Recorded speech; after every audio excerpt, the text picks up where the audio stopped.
গলায় প্রচণ্ড চাপ অনুভব করার পরে চোখ খুলতে দেখি আমার শাশুড়ি আমার গলা টিপে ধরে আছে। আমি কোনো কথা বা শব্দ করতে পারছিলাম না, কারণ প্রচণ্ড চাপ আমার গলায় পড়ছিল। আমার হাত পায়ের ছোড়াছুড়িতে সবুজের ঘুম ভেঙে গেল। সে আমাকে ধাক্কা দিয়ে উঠিয়ে দেয়। আমি শোয়া থেকে উঠে বসে জোরে জোরে নিঃশ্বাস নিতে থাকি। সবুজ আমাকে পানি দেয়, মাথায় হাত বুলিয়ে দিয়ে বলে, দুঃস্বপ্ন দেখছো? সমস্যা নেই, পানি খাও, ঠিক হয়ে যাবে। আমি কোনো কথা না বলে চুপ করে থাকি, কারণ একটু আগে আমার সাথে যা হয়েছে এটা সবুজের সাথে শেয়ার করলে সে আমাকে বারবার একই কথা বলে, সেটা হলো দুঃস্বপ্ন। অবশ্য আজ এটা প্রথম না, আমি প্রায় এরকম ঘটনার সাক্ষী হই। কেন, কী কারণে আমার শাশুড়ি আমাকে গলা টিপে মারতে আসে সেটা আমি জানি না, আর কিভাবে সম্ভব সেটাও বুঝি না। কারণ আমার শাশুড়ি আরও 1 বছর আগে মারা গিয়েছে। সবাই বলে আমাদের উপর অভিমান করে মারা গিয়েছে। সেদিন প্রচণ্ড রোদের মধ্যে আমি কাজ করছি উঠোনে, রুমের আমার ছেলে রাফিদ শোয়ানো। হঠাৎ আমার নজর রুমে পড়তেই দেখি আমার শাশুড়ি আমার ছেলের পাশে দাঁড়িয়ে তার দিকে তাকিয়ে আছে। আমি চিৎকারে ওঠার সাথে সাথে অবয়বটি গায়েব হয়ে যায়। সবুজ আর আমি আমাদের বাবা মায়ের অমতে বিয়ে করি আরও 2 বছর আগে। আমাদের বিয়েটা কোনো পরিবারে মেনে নেয়নি। আমার শ্বশুরবাড়ি থেকে আরও মেনে না নেওয়ার কারণ হলো আমার শাশুড়ি সবুজের জন্য তার ভাইয়ের মেয়েকে পছন্দ করে রেখেছিল, কিন্তু আমরা সেই আশায় গুড়ের বালি ঢেলে পালিয়ে বিয়ে করি। বিয়ের 6 মাসের মাথায় সবুজ একদিন আমাকে নিয়ে তার বাসায় হাজির হয়। প্রথমে তার বাবা মা আমাদের ঘরে ঢুকতে না দিলেও পরে ঢুকতে দেয়, কিন্তু আমাকে কেউ মেনে নেয়নি। নানান ধরনের সমস্যার সৃষ্টি হতো সবুজের পরিবার আমাকে নিয়ে। এমনও দিন যেত না যেদিন আমার শাশুড়ি আমাকে অপমান করতো না, নানা কথা আমাকে শোনাতো। এর মাঝে একদিন আমার সাথে বাগবতনিদায় এক পর্যায়ে আমার শাশুড়ি গলায় ফাঁস দিয়ে আত্মহত্যা করে। খাটে নখের আঁচড় দেওয়ার শব্দে আমার ঘুম ভেঙে গেল। অস্ফুট স্বরে শুনতে পাচ্ছি কেউ একজন নখ বা কোনো কিছু দিয়ে খাটে আঁচড় কাটছে। আমার অভ্যাস অনুযায়ী গায়ে একটা কাঁথা জড়িয়ে শুয়ে আছি। পুরো বাড়ির মানুষ বলতে আমি আর আমার ছেলে, তাছাড়া কেউ নেই। সবুজ ব্যবসায়িক কাজে কুষ্টিয়াতে গিয়েছে, ফিরতে আরও 2 দিন লাগবে। কাঁথাটা উঠিয়ে বাচ্চাটাকে কোলের মধ্যে নিয়ে ভালো করে মুড়ে দিয়ে শুয়ে রইলাম। উদ্দেশ্য বাইরে যাওয়া হওয়ার হোক, আমি কাঁথা থেকে মাথা বের করব না। মিনিট খানেক যাওয়ার পর নিস্তব্ধতার সৃষ্টি হলো, চারিদিকে চুপ। হঠাৎ করে বিদ্যুৎ চলে গেল, পরিবেশটা কেমন যেন ভারী হয়ে যাচ্ছে, তা আমি স্পষ্ট টের পাচ্ছিলাম। হঠাৎ আমার কাঁথা আমার মুখের উপর থেকে সরে যেতে থাকলো। আমি কাঁথাটা শক্ত করে ধরে রাখলাম, কিন্তু পারলাম না। হুট করে সেটা সরে গেল। আমি তখনও চোখ বন্ধ করে আছি। আমার মুখের উপর আমি নিঃশ্বাস ফেলানোর শব্দ অনুভব করলাম। হঠাৎ করে আমি চোখ খুলে ফেলি। একজোড়া লাল টুকটুকে চোখ আমার মুখ থেকে ইঞ্চি দুয়েক উপরে। আমি আমার সর্বশক্তি দিয়ে চিৎকার করলাম, কিন্তু কেউ একজন আমার মুখ চেপে ধরলো। ছোটাছুটি এক পর্যায়ে আমার মুখ থেকে হাত সরিয়ে কেউ একজন বিছানা থেকে নেমে পড়ে। ভালোভাবে তাকাতে দেখি সিলিং ফ্যানে কেউ একজন ঝুলে আছে। আমি মোবাইলটা হাতে নিলাম। মোবাইলের আলো জ্বালাতে দেখি রাত 2:45 বাজে। আমি সবুজকে সাথে সাথে কল দিলাম। প্রচণ্ড বিরক্ত ভাব নিয়ে কল ধরতে আমাকে বলল, এত রাতে কল দিয়েছে কেন? সবুজ, আমাকে কেউ একজন মেরে ফেলার চেষ্টা করেছে। আমি মরে যাব সবুজ। তুমি আজকেও সেই দুঃস্বপ্ন দেখছো, তাই না? ঘুমিয়ে যাও। বেশি ভয় পেলে আয়তার কুস্তি পরে ঘুমিয়ে যাও। সারাদিন কাজ করে অনেক ক্লান্ত আমি, ঘুমাও শোনা। সবুজ ফোন রেখে দিলে আমি নিজেকে সান্ত্বনা দিলাম, এগুলো আমার মনের ভুল। কিন্তু পরক্ষণে যা দেখলাম তাতে আমার গায়ের লোম সব খাড়া হয়ে গেল। আমি আমার শাশুড়ির রুমে শুয়ে আছি, যেই রুমের দরজা শাশুড়ি মারা যাওয়ার পরে আর খোলা হয়নি। কিন্তু কিভাবে রুমের দরজা খুলে কিভাবে আমি এখানে আসলাম? রুমের চাবি তো আমার কাছে নেই, তাহলে কিভাবে সম্ভব? মাকড়সার জাল আর ধুলোয় পুরো রুমের অবস্থা খুব খারাপ হয়ে আছে। আমি কোনো রকমের রুম থেকে বের হয়ে দরজা লাগিয়ে দিলাম। সবুজকে না বলে পরের দিন আমি আমার বাবার বাড়ি চলে গেলাম। আমার বাবাকে সব কিছু খুলে বললাম। বাবা আমার কথা শুনে খুব অবাক হলো, সাথে আমাকে প্রচুর বকা দিল। এই বলে যে কেন আমি তাকে আগে এসব জানাইনি। সিদ্ধান্ত হলো আমরা একটা বুজুর্গ লোকের কাছে যাব, আমাদের সব কাহিনী তার কাছে বলে সে কিছু একটা ব্যবস্থা করবে। কিন্তু সবুজকে না বলে এই কাজ করলে সে খুব রাগ করবে। তাই আমি সবুজকে ফোন দিয়ে আমাদের বাড়িতে আসতে বলি। একদিন পর সবুজ বাড়িতে আসলে আমার বাবা মা সবুজকে সব বলে। সবুজ আমার মুখের দিকে চেয়ে রাজি হয়ে যায়। সন্ধ্যার এই সময়টাতে কালী সন্ধ্যা বলে। একসময় ঘুটঘুটে অন্ধকার ঢেকে যাবে সব কিছু, এমন একটা পরিবেশ। আমি সবুজ আর আমার বাবা রাজবাড়ির উদ্দেশ্যে রওনা দিয়েছি।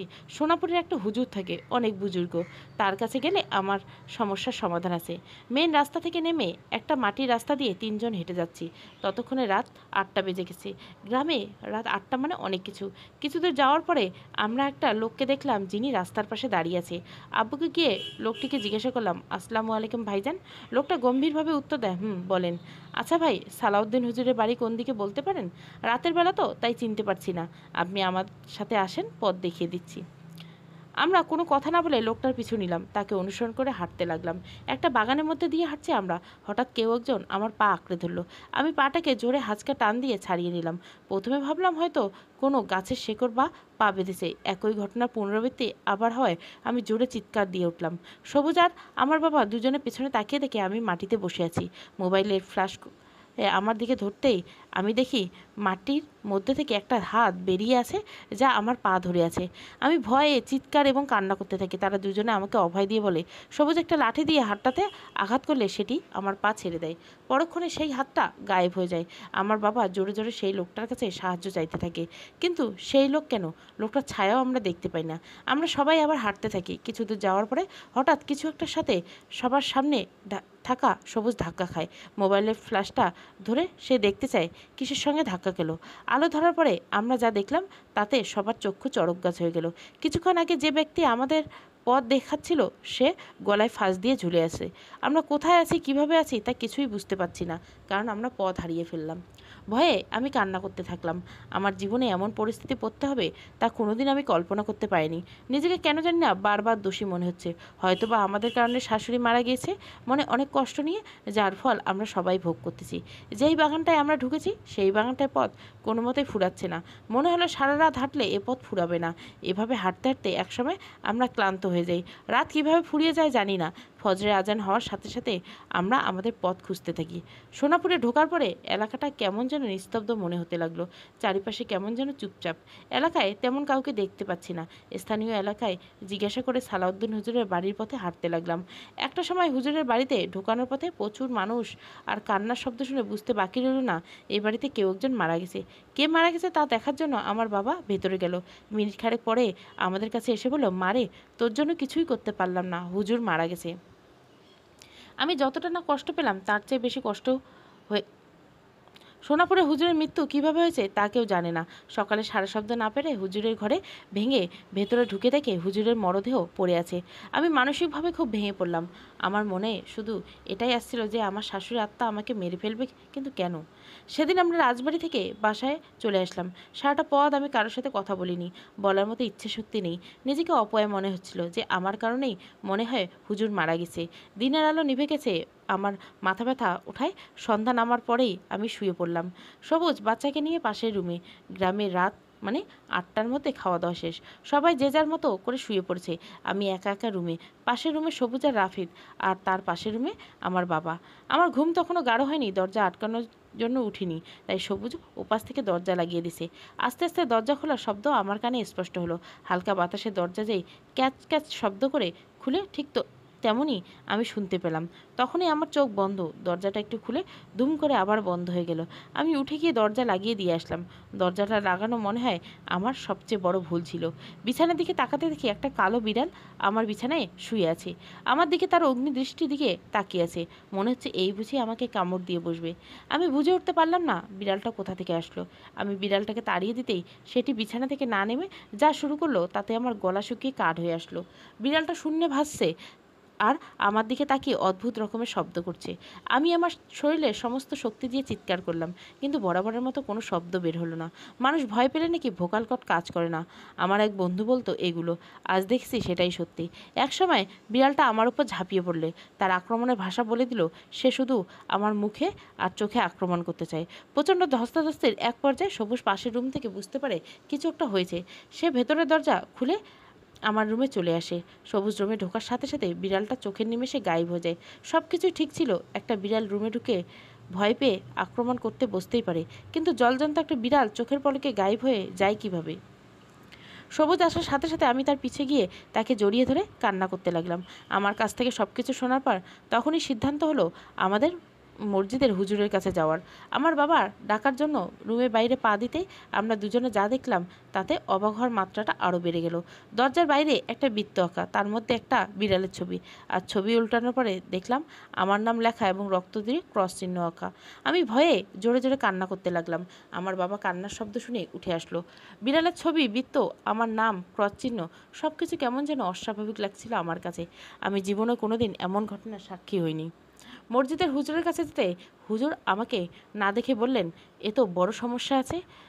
আমরা সবাই হাঁ করে তার দিকে তাকিয়ে রইলাম। তিনি সব ক্লিয়ার করে বললেন, সবুজ মিয়া, আপনার বউয়ের উপর ব্ল্যাক ম্যাজিক মেরেছে কেউ একজন। এই বান কে মেরেছে, কেন মেরেছে, যদি সেটা খুঁজে বের করা না যায় তাহলে আপনার বউয়ের খুব ক্ষতি হবে, এমনকি মৃত্যু পর্যন্ত হতে পারে। তবে বান মারার প্রভাব কিছুদিনের মধ্যে খুব ভয়ঙ্কর আকারে প্রকাশ করবে। আমি আরেকটা তথ্য দিতে পারি, বান মেরেছে আপনাদের কাছের কেউ। হুজুর, আপনি কি আর কিছু করতে পারেন না? আমার আর কিছু করার ক্ষমতা নেই, তবে একজন আছে, তার বাড়ি পর্দার কাছে সেনগ্রামে, কিন্তু হুজুর তো ইন্ডিয়াতে 20 দিন পরে আসবেন। ওনার কাছে গেলে আল্লাহর মর্জি থাকলে আপনাদের সব সমস্যা দূর হয়ে যাবে, কিন্তু 20 দিন অনেক সময়, এর মধ্যে আপনার বউয়ের বিরাট ক্ষতি হতে পারে। আপনি সবসময় তাকে চোখে চোখে রাখবেন। নিজের ক্ষতির কথা অন্যের মুখ থেকে এভাবে শুনে নিজের কাছে খুব অবাক লাগছিল। কার কি এমন ক্ষতি করছে যে সে আমার পিছনে লেগে আছে? এ বাড়িতে এসেও সে কারোর সাথে ঝগড়া করিনি, তাহলে কে? হুজুরের সেদিন পানি পড়া আর কিছু ঝাড়ফুঁক করে দিল, সেই রাতে আর ঘুম হলো না। একটা অজানা ভয় আমাকে কুড়ে কুড়ে খেতে লাগলো। 2 দিন বেশ ভালোই কাটলো। এর মধ্যে আমার অসুস্থতার কথা শুনে আমার মা, ছোট বোন আর সবুজের কিছু আত্মীয় আসলো আমাকে দেখতে। তাদের সবাইকে একসাথে দেখে আমার মন ভালো হয়ে গেল। মনে হলো আমার কিছুই হয়নি। যদিও হুজুর আমাদের যা বলেছে আমরা তা কারো কাছে বলিনি। সবুজ এটা শেয়ার করতে নিষেধ করছে, কারণ ঘটনা যদি সত্যি হয় তাহলে আমরা যে বিষয়টা জেনে গেছি এটার জন্য ব্ল্যাক ম্যাজিকারি আরও সতর্ক হয়ে অন্য চাল চালতে পারে। তাই আমার মায়ের কাছে এ ঘটনা বলিনি। দিন যায়, রাত আসে, কিন্তু সেই রাত আমার কাছে শেষ রাত মনে হয়। শুধু এটুকু মনে হয় কেউ একজন আমাকে মেরে ফেলবে। আমার মাথা ব্যথা প্রকট আকার ধারণ করে। মাথাটাকে আমি সোজা করে রাখতে পারতাম না। এমন মাথা ব্যথা আমি কোনো সময় অনুভব করিনি। যখন মাথা ব্যথা উঠতো তখন মাথাটাকে ছিঁড়ে ফেলতে মন চাইতো।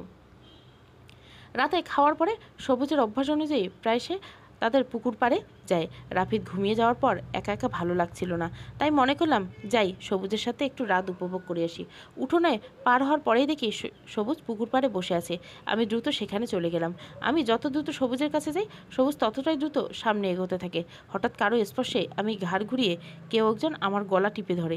অন্ধকারে মুখটা স্পষ্ট বোঝা গেল না, আমি অনুভবে টের পেলাম আমার শাশুড়ির অবয়ব সেটা। তার পাশে একটা বিড়াল বাঘের মতো গর্জন করছে।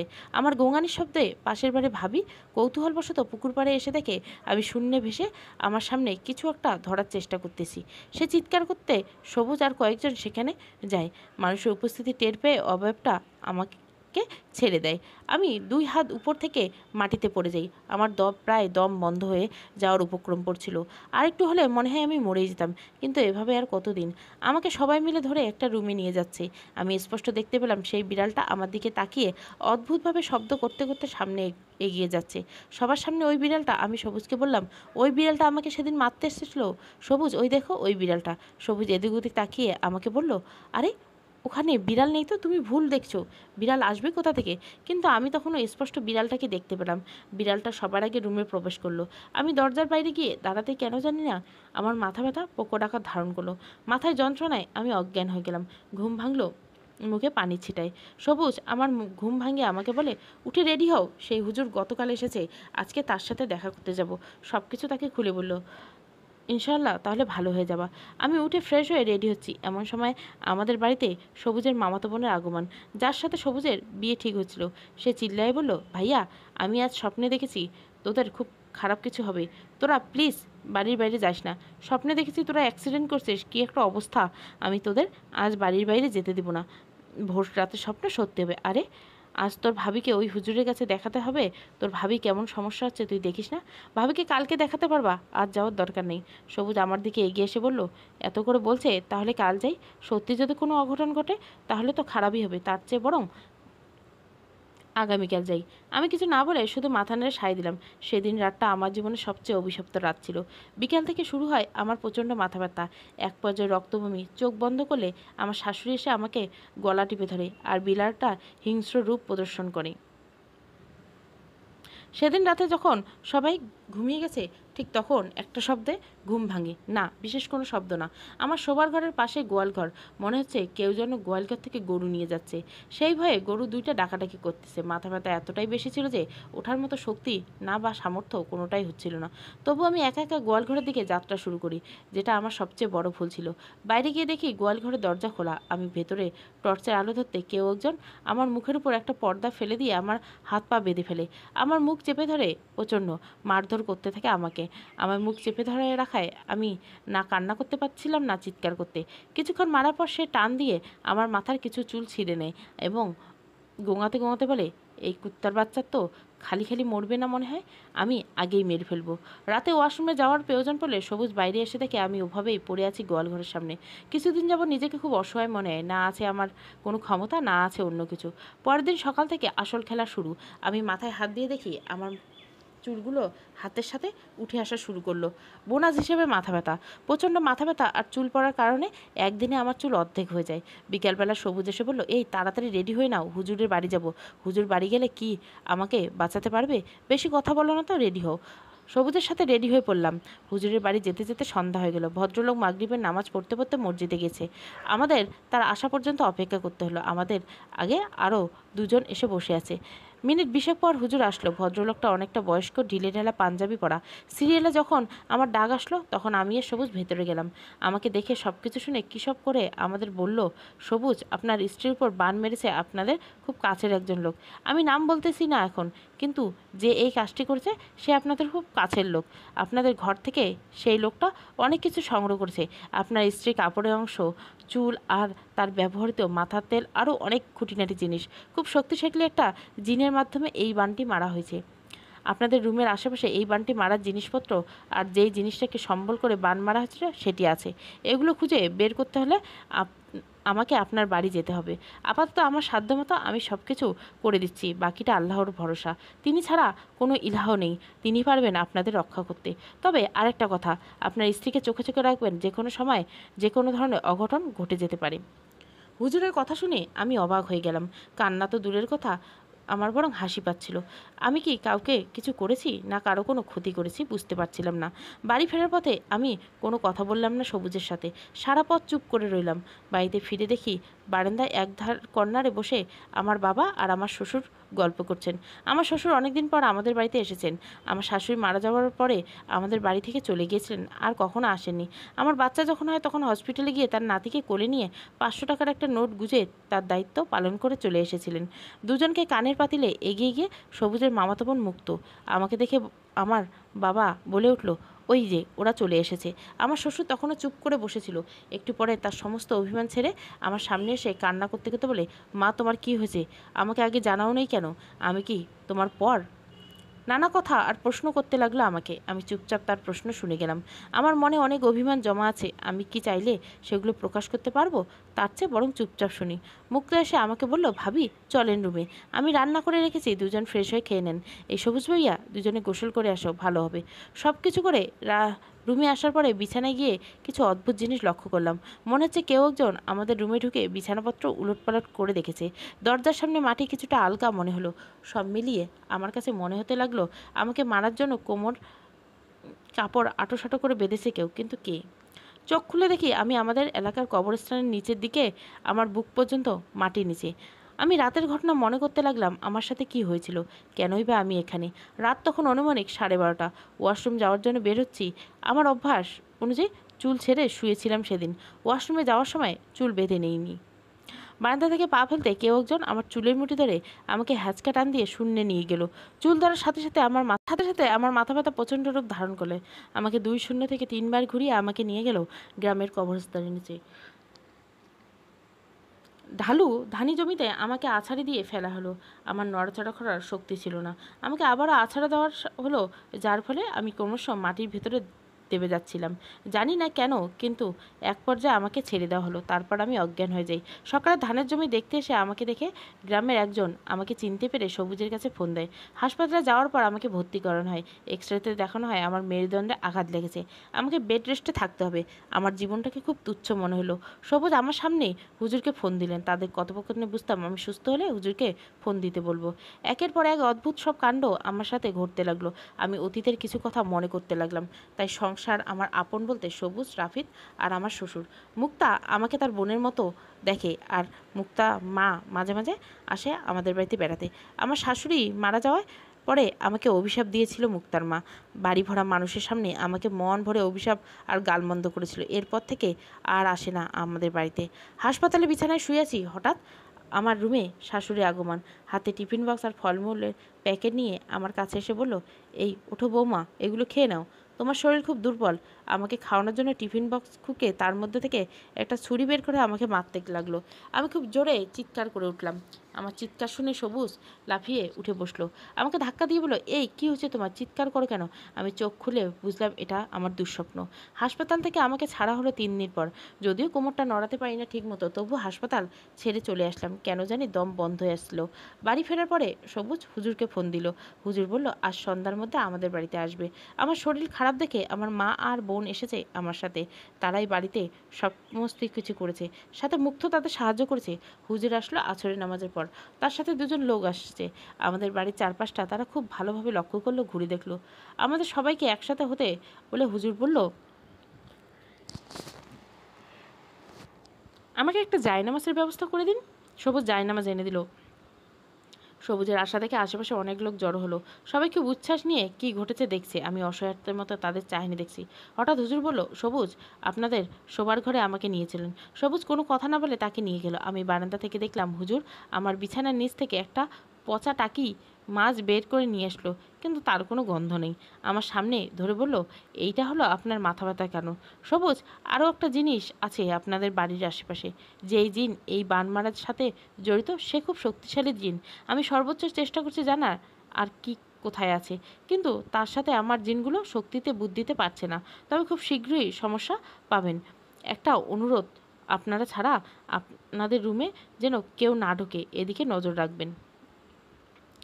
রুমে মুক্তর উপস্থিতি আমার কাছে সন্দেহজনক মনে হলো। সে নানান ছুতায় আমার কাছে আসার চেষ্টা করতো। রুমের চারিদিকে সে ঘুরতো। আমি সরাসরি মুখে না বলতে পারতাম না, তাই আমি সবুজের কাছে কথাটা শেয়ার করলাম। সবুজ, দেখো, হুজুর রুমে কাউকে ঢুকতে নিষেধ করছে। যেহেতু এই কাজটা আমাদের কেউ একজন করছে, আমি মুক্তকে সন্দেহ করছি না, কিন্তু ও আমার রুমে কেন ও জানি বেশি বেশি আসছে। ওকে আসতে নিষেধ করে দিও। তুমি ওকে সন্দেহ করছো? আমি আগেই বলেছি সন্দেহ না, শুধুমাত্র হুজুরের কথার প্রেক্ষিতে বলছি। আচ্ছা, আমি বারণ করে দিব। সবুজ মুক্তকে গিয়ে নিষেধ করার পরে মুক্ত রাগে গদগদ করতে করতে বাড়ি চলে গেল। সেদিন বিকেলে হুজুর আসার কথা। আজকে এসে সে সব সমস্যার সমাধান করে দিবে। সেসবের প্রস্তুতি চলছে। যথারীতি হুজুর তার সাথে কয়েকজন আসলো। তাদের কাজ শুরু করতে করতে এশার নামাজের পরে তারা কাজ শুরু করলো। হঠাৎ আমার শ্বশুরের চিৎকারে সবাই পণ্ড করে দিল। আমাদের পুকুরের সাইডে একটা শব্দ আসলো। সবাই যার যার কাজ ফেলিয়ে রেখে দৌড়ে পুকুর ঘাটে গেলাম। পুকুর পাড়ে যা ঘটেছে তা দেখে আমি তব্দা খেয়ে গেলাম। এখানে এসে এমন দৃশ্যের সাক্ষী হতে হবে যা জীবনে ভাবিনি। আমার শ্বশুরকে হত্যা করে তাকে গাছের ডালে ঝুলিয়ে রাখা হয়েছে। কিসের ভেতর কী হচ্ছে বুঝতে পারছিলাম না। সেদিনের মতো সব কিছু ফেলে রেখে সবাই শ্বশুরকে নিয়ে ব্যস্ত হয়ে গেলাম, কিন্তু লাভ আর হলো না। দাফন কাফন সম্পূর্ণ করা হলো। এমনিতে বাড়িতে শুনছেন, শ্বশুরের বিয়োগের যেন ভুতুরে মনে হতে লাগলো আমার কাছে। অনেকে বলে হুজুরকে 2 দিন পরেই নিয়ে আসার ব্যবস্থা করা হলো। সেদিন হুজুর আসবে। সেদিন সকাল থেকে আমার প্রচণ্ড মাথা ব্যথা শুরু হলো। আর হুট করে শুরু হলো সেই আগের মতো চুল পড়া। সকাল থেকে আমি না খেয়ে শুয়ে থাকলাম। উঠলাম একবারে দুপুরে, তবু মাথাটাকে সোজা করে ধরে রাখতে পারছিলাম না। 3টার দিকে হুজুর ও তার টিম যথারীতি আসলো। আমাদের বলল একটা অন্ধকার রুম হলে সবচেয়ে ভালো হয়। সেই অনুযায়ী আমাদের পাশের রুমটাতে তাদের বসতে বলা হলো। কিছু সময় কী সব সাধনা করে হুজুর উঠে চলে আসলো রুম থেকে। উঠে এসে আমাদের থেকে একটা কোদাল নিয়ে দরজার বাইরে কোপ দিতে লাগলো। মাটির নিচ থেকে সে বের করে আনলো একটা পুতুলের পলিথিনে কিছু তাবিজ আর সর্বশেষ আমার ব্যবহৃত কিছু জিনিসপত্র। আমাদের বলল, চলেন আপনাদের গোয়াল ঘরে যাই। গোয়াল ঘরে গিয়ে গরুর লেজ থেকে আর একটা তাবিজ উদ্ধার করলেন তিনি। হুজুর আমাকে উদ্দেশ্য করে বললেন, শুধুমাত্র আপনাকে হত্যা করার জন্য এগুলো করা হয়েছে। কে করেছে এটা শুনতে হলে আমার সাথে আপনাদের যেতে হবে। মানুষটার উদ্দেশ্য যে কতটা নিকৃষ্ট তাই এগুলো না দেখলে বুঝতেই পারতাম না। সবাই একসাথে গিয়ে পুতুলটার অন্তপন্ত দেখতে লাগলাম। একটা প্লাস্টিকের তৈরি পুতুল। পুতুলটার মাথার ঠিক কপাল বরাবর একটা সুই ঢোকানো। হুজুর সেটা আমাকে দেখিয়ে বলল, এটা আপনার মাথা ব্যথার কারণ। এই সুইটা মাটিতে চাপে যত পুতুলের মাথায় ঢুকতো আপনার মাথা ব্যথা তত পোকর আকার ধারণ করতো। তারপর পুতুলের গলা বের করা হলো আমার শাশুড়ির ছবি। হুজুর আমাকে দেখে আবার বলল, আপনি বলতেন না আপনার মৃত শাশুড়ি আপনাকে গলা টিপে মারতে আসে, ছুরি দিয়ে মারতে যায়? মূলত সেটা ছিল এই বান মারার জন্য। যে জিন ব্যবহৃত হয়েছে সেই জিনটা আপনার সামনে আপনার শাশুড়ি রূপে যেত। ভয়ে আমি কোনো কথা বলতে পারছিলাম না, শুধু আমার মাকে জড়িয়ে ধরে কান্না করছিলাম। আমি কান্না করতে করতে বললাম, হুজুর আমাকে মারতে চেয়েছিল কে? সেটা জানার জন্যই আমাদের সেই কবিরাজের কাছে যেতে হবে যে এই কাজ করছে। কে এই কবিরাজ? কবরেজের নাম তারেক মুন্সি। কে সে? সবুজ আর আমি দুজনের দিকে চেয়ে রইলাম। কি বললেন? তারেক মুন্সি? সে সম্পর্কে চাচা শ্বশুর। সবাই মিলে চলে গেলাম তারেক মুন্সির বাড়ি। আমাদের উপস্থিতি টের পেয়ে রুমের দরজা লাগিয়ে ভেতরে বসে আছে। সবুজ একটা লাঠি হাতে করে রাগে গদগদ করতে করতে রুমের দরজা ভেঙে ফেলল। দরজা ভেঙে গিয়ে কষে কয়েকবার থাপ্পড় আর কিল ঘুষি মারতে লাগলো তারেক মুন্সিকে। শার্টের কলার ধরে সবুজ ঘুরিয়ে জিজ্ঞাসা করলো, বল, তোকে দিয়ে কে এই কাজ করেছে বল? মায়ের চোটে তারেক মুন্সি একসময় বলে উঠল, আমাকে মারছিস কেন? আমার কাজ তো এটা। তোর বাপকে কবর থেকে উঠে নিয়ে এসে মাইর দিয়ে যা। তোর বাপেই সব কিছু করতে বলেছিল আমাকে, তাই আমি করেছি। আমাকে আর মারিস না বাবা। সবুজ শার্টের কলার ছেড়ে দিয়ে মাথায় হাত দিয়ে ফ্লোরে বসে করলো। মানুষজন বলাবলি শুরু করছে, শ্বশুর হয়ে কেমন করে এসব কাজ করেছে, নিজের ছেলের বউ মেয়ের মতো, তার সাথে এমন কাজ করে কিভাবে? আজ যদি মেয়েটা মারা যেত। কিছু সময় পর সবুজ উঠে আবারও তারেক মুন্সিকে জিজ্ঞাসা করলো, কী জন্য এসব করছে? তোকে নিশ্চয় বলেছে, তুই এখন বল। আর এইবার নষ্ট করবি? আমি বলতেছি, তুই আমাকে আর মারিস না। তোর বাবার সাথে আমার সম্পর্ক কেমন ছিল তা তোরা জানিস। তুই যখন পালিয়ে বিয়ে করলি তাতে তোর মায়ের অমত ছিল সবচেয়ে বেশি, কিন্তু তোর বাবা তোদের মেনে নিয়েছিল। যদি তোর মায়ের কারণে সরাসরি স্বীকার করতো না, তোর মা গলায় দড়ি দিয়ে মারা গেলে তোর বাবা সম্পূর্ণ দোষারোপ করে তোর বউকে। এ নিয়ে প্রায় আমাদের কাছে এসে কথা আমাকে বলতো। আমাকে একদিন এসে বলে, ভাই, সবুজের বউটারে আমার আর সহ্য হচ্ছে না। আমার বউটা যে এসেই গিলে খেয়েছে। যেই সংসারে আমার বউ থাকতে পারলো না, সেখানে অন্যের মেয়ে এসে হাসি খুশি সংসার করবে। তুই কিছু একটা ব্যবস্থা কর। আমাকে অনুনয় বিনয় করে আমি তোর বাবাকে সবাই পরামর্শ দিয়েছি। সেই রীতি অনুযায়ী তোর বাবা গোপনে তাদের বাড়িতে যেত। রুমে ঢুকে বৌমার ব্যবহৃত বিভিন্ন জিনিস নিয়ে আসতো। এমনভাবে সব কাজ করা হয়েছিল যেন কেউ টের না পায়। তোরা যেদিন সোনাপুরের হুজুরের কাছে গেলি, তোর বাবা আমাকে এসে বলল, আমার দুজনে ধরা পড়ে যাব, কিছু একটা যেন ব্যবস্থা করি। আমি সেই ভয়ে একটা জিনকে দিয়ে সেই হুজুরকে মেরে ফেলি আর পথে তোদের ভয় দেখাই। আমি আর কিছুই করিনি। সবুজ সাথে সাথে আরও দুটো ঘুষি মেরে বলল, আর কি জানিস বল? আমার আব্বাকে কে মেরেছে? কিছু সময় চুপ থেকে বলল, তোর বউয়ের মাথায় অনেক চুল আছে। তোর আব্বা বলল চুলের কিছু একটা ব্যবস্থা করে দিতে। তাই সেদিন গোয়ালঘরের বাইরে থেকে তোর বউয়ের মাথা থেকে তোর বাবা চুল নিয়ে আসে। তারপর সেটা দিয়ে রাখি ওই পুতুলের মাঝে, যাতে তোর বউয়ের মাথার সব চুল সব ঝরে যায়। কয়েকদিন আগে তোর বাবা তার সব ভুল বুঝতে পারে। আমাকে এসে বলে আমি যেন সব ঠিক করে নিই। কিন্তু ঘটনা অনেক দূরে গিয়েছে। কিভাবে কি করা যায় সেই ভয়ে হঠাৎ সবার মুখের দিকে তাকিয়ে চুপ হয়ে যায় তারেক মুন্সি। সবুজ হাত উঁচু করে বলে, বল বল, কি করেছিস? আমি তোর বাবাকে হত্যা করিয়েছি, যাতে আমি ধরা পড়ে না যাই। কিন্তু বুঝতে পারিনি এই হুজুরের কাছে এতটা শক্তিশালী একটা জিন আছে যে আমার সব খবর ফাঁস করে দিয়েছে। বান মারা সমস্ত জিনিস নষ্ট করে দেওয়া হলো, যেটার প্রভাব আমার জীবনে আর পড়বে না। পুলিশকে ডেকে তারেক মুন্সিকে পুলিশের হাতে তুলে দেওয়া হলো। মামলা করা হলো একটা হত্যা আর একটা হত্যার চেষ্টা মামলার আসামি করা। তার শাস্তি সে পাবে, কিন্তু বাবা সমতুল্য একটা মানুষ যে অনেক আগেই শাস্তি পেয়ে গেল, যে তার ভুল বুঝতে পেরেছিল। কিন্তু তাতে কি লাভ হলো? পাপের শাস্তি একদিন পরে আর আগে হোক, তাকে তার ফল ভোগ করতেই হবে। সমাপ্ত। প্রেতাত্মা। ভালো লাগলে অবশ্যই লাইক, শেয়ার এবং সাবস্ক্রাইব করবেন। Thank you for watching. কেমন লাগলো কমেন্ট বক্সে জানাবেন।